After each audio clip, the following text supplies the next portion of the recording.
ጤና ይስጥልኝ የተወደዳችሁና የተከበራችሁ የአዲስ ዕለት ሚዲያ ተከታታዮች እንደምን አላችሁ?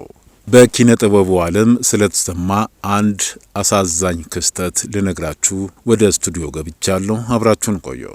የደራሲ ጸጋዬ ደቦጭ ሕመም ከሰሞኑ ተሰምቶ የኪነ ጥበቡን ማህበረሰብ እጅግ እያነጋገረ ይገኛል። ጸጋዬ ደቦጭ ማን ነው ለምትሉ፣ ጸጋዬ ደቦጭ በኢትዮጵያ የሙዚቃ ታሪክ ውስጥ የማይፋቅ አሻራ ያሳረፈ ለዘመናት በከፍተኛ አድናቆት የሚዘመሩ ተወዳጅ መዝሙሮችንና ዘፈኖችን ለሕዝብ ያበረከቱትን ታላቁን የግጥምና የዜማ ደራሲ ጸጋዬ ደቦጭን ሕይወትና ስራን ለኢትዮጵያ ሕዝብ መናገር ለቀባሪው ማርዳት ነው።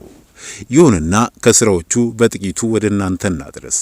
ጸጋዬ ደቦጭ ስማቸው ሲነሳ እንደ ኬኔዲ መንገሻ፣ ጸጋዬ እሸቱ፣ የሽመቤት ዱባለና የማይረሳው ድምፃዊ ማዲንጎ አፈወርቅን የመሳሰሉ ታላላቅ አርቲስቶች ሕሊናችን ላይ ይመጣሉ። የዚህ ታላቅ ጥበበኛ ሕይወትና የፈጠራ ውርስ ምን ይመስል ነበር? እስቲ አብረን ቃኝ። ጸጋዬ ልደትና እድገቱ በኪነ ጥበብ ዓለም ውስጥ ትልቅ ቦታ ከመድረሱ በፊት የዕለት ተዕለት ሕይወት ፈተናዎችንና ውጣ ውረዶችን አሳልፈዋል። በተለይ በሙዚቃው መሳያው ብቃት ገና በወጣትነቱ የፈጠራ ችሎታውን ያመላከተ ነበር። የግጥምና ዜማ ስልት የጸጋዬ ስራዎች ልዩ የሚያደርጋቸው ሁኔታዎች ናቸው። ከሰዎች የዕለት ተዕለት ስሜት፣ ከፍቅር፣ ከናፍቆትና ከማህበራዊ ኑሮ ጋር በቀጥታ የሚገናኙ መሆናቸው ነው ልዩ የሚያደርገው። ቃላቶቹ ልብን የሚነኩ፣ ዜማዎቹ ደግሞ በቀላሉ ከጆሮ ጠፍተው የማይጠፉ ማራኪ ውህዶች ናቸው።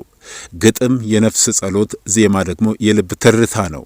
ጸጋዬ ደቦጭ እነዚህን ሁለቱን አስተሳስሮ ለሙዚቃው አድማጮች ማድረስ የቻለ ብርቅዬ ባለጸጋ ነው። ጸጋዬ ደቦጭ ለማዲንጎ አፈወርቅ የሰራቸው ስራዎች ድምፃዊ ማዲንጎ አፈወርቅ በሙዚቃው ዓለም አድናቆት ካተረፈባቸው ስራዎች መካከል ይጠቀሳሉ። የጸጋዬ ደቦጭ ግጥምና ዜማዎች ከፍተኛ ድርሻ እንዳላቸውም አይዘነጋም። የሁለቱ ፈጣሪዎች መገናኘት ለኢትዮጵያ ሙዚቃ ኢንዱስትሪ አዲስ ድምቀት ሰጥቷል። ለጸጋዬ እሸቱና ለሽመቤት ዱባለ የፍቅር ስሜትንና ማህበራዊ ሕይወትን በሚገባ በሚገልጹ ድምጾች የታጀቡት እነዚህ ስራዎች ዛሬም ድረስ በሬዲዮ ማዕበሎች ሲናገሩ አድማጭን ወደ ኋላ ይመልሱታል። በለስላሳና ማራኪ ድምጹ የሚታወቀው ኬኔዲ መንገሻ በጸጋዬ ደቦጭ ዜማዎች አማካኝነት የብዙዎችን ልብ የገዛቸው ዘፈኖቹ የዘመን ውበት የሚያንጸባርቁ ድንቅ ስራዎች ናቸው። የደራሲ ጸጋዬ ደቦጭ ስራዎች ጊዜ የማይሽራቸው የኪነ ጥበብ ሀብቶች ናቸው። አርቲስቶች አልፈው ዘመናት ተለውጠው የሰጡን ግጥሞችና ዜማዎች ግን ዛሬም ድረስ በወጣቱ ትውልድ አንደበት እንዲሁም ልብ ውስጥ ሕያው ሆነው ይኖራሉ። ዛሬ በሰማነው በዚህ የጸጋዬ ደቦጭ አጭር ዳሰሳ የዚህን ታላቅ ሰው አሻራ ትንሽም ቢሆን ለመዳሰስ ሞክረናል። ጥበብ ሰውን ከሰው ትውልድን ከሀገር ጋር የምታስተሳስር ድልድይ መሆኗን የጸጋዬ ስራዎች በግልጽ ያስተምሩናል። ለዚህ ብርቅዬ ደራሲ ያለን አድናቆትና ክብር ዘላለማዊ ነው። ጸጋዬ ደቦጭ የሙዚቃ ኢንዱስትሪ ውስጥ ስማቸው በወርቅ ቀለም የሚታወስ ለዘመናት በሰዎች አንደበት ሲዘመሩ የኖሩ ውብ ግጥሞችንና ማራኪ ዜማዎችን ያበረከተልን ሙዚቃ የነፍስ ሐኪም ነው ሲባል እንሰማለን። ነገር ግን ያንን ሐኪም የሚያንጸባርቁት ቃላትና ዜማዎች ከጀርባ ሆኖ የሚፈጥሯቸው ሊቃውንት ጥቂቶች ናቸው። ከነዚህም መካከል ጸጋዬ ደቦጭ አንዱና ግንባር ቀደሙ ነው። ስማቸው ሲነሳ እንደ ኬኔዲ መንገሻ፣ ጸጋዬ እሸቱ፣ የሽመቤት ዱባለ እንዲሁም ሌሎችንም መጥቀስ ይቻላል። ከአንጋፋዎችም ከወጣቶችም አርቲስቱ በሙዚቃው ዓለም ላበረከቱ አስተዋጽኦ ብቻ ሳይሆን ለቀጣዩ ትውልድ ጥበበኞች ባሳየው የስራ ዲሲፕሊን ይታወሳል። ለወጣት አርቲስቶች መማሪያ በመሆን ቃላት እንዴት መመረጥ እንዳለባቸው፣ ዜማስ ከምንጩ እንዴት እንደሚፈልቅ በማሳየት ትልቅ አርያ አበርክቷል። የሱ ስራዎች የኢትዮጵያ ዘመናዊ የሙዚቃ ታሪክ ከትውልድ ወደ ትውልድ በማሸጋገር ረገድ እንደ ድልድይ አገልግለዋል። አርቲስቶች አልፈው ዘመናት ተለዋውጠው የሰጡን ግጥሞችና ዜማዎች ግን ዛሬም ድረስ በወጣቱ ትውልድ አንደበትና ልብ ውስጥ ሕያው ሆነው ይኖራሉ። የጸጋዬ ደቦጭ ስራዎች ጊዜም አይሽራቸው የኪነ ጥበብ ሀብቶች በመሆናቸው የተሰሩላቸው የጥበብ ውጤቶች ይመሰክራሉ። ዛሬ ባቀረብነው አጭር ዳሰሳ የዚህን ታላቅ ሰው አሻራና ለኢትዮጵያ ሙዚቃ ያበረከተውን አእላፍ አስተዋጽኦ ለመዳሰስ ሞክረናል።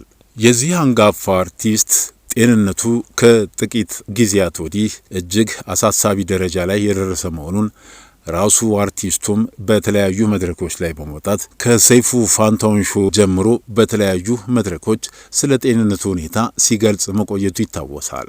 ሰሞኑን ደግሞ ጸጋዬ ደቦጭ መንቀሳቀስ አቅቶት የአልጋ ቁራኛ ሆኖ ከቤት መዋሉን በተለያዩ ማህበራዊ ትስስር ገጾች እየሰማን እንገኛለን። ይሁንና በእነዚህ በማህበራዊ ትስስር ገጾች ለአርቲስቱ ማሳከሚያ የሚሆን ገንዘብ እየተሰባሰበ እንደሆነ በመስማት አንዳንድ ሰዎች ለማጣራት ሙከራ ሲያደርጉ ይህ በማህበራዊ ሚዲያዎች በአርቲስቱ ስም ተለጥፎ የሚገኘው ስልክ የሱ ነው አይደለም በሚል ጥርጣሬ አንዳንድ በኪነ ጥበቡ ውስጥ የሚኖሩ አንጋፋና ወጣት የኪነ ጥበብ ባለሙያዎች ለማጣራት ባደረጉት ጥረት ወደ ስልኩ ባለቤት ስልክ በመደወል ለማጣራት ሙከራ ማድረጋቸውን ገልጸዋል። ከነዚህም መካከል የቲያትር መምህር የሆነው ወጣቱ መምህር ኤልያስ ማዳ ይገኝበታል።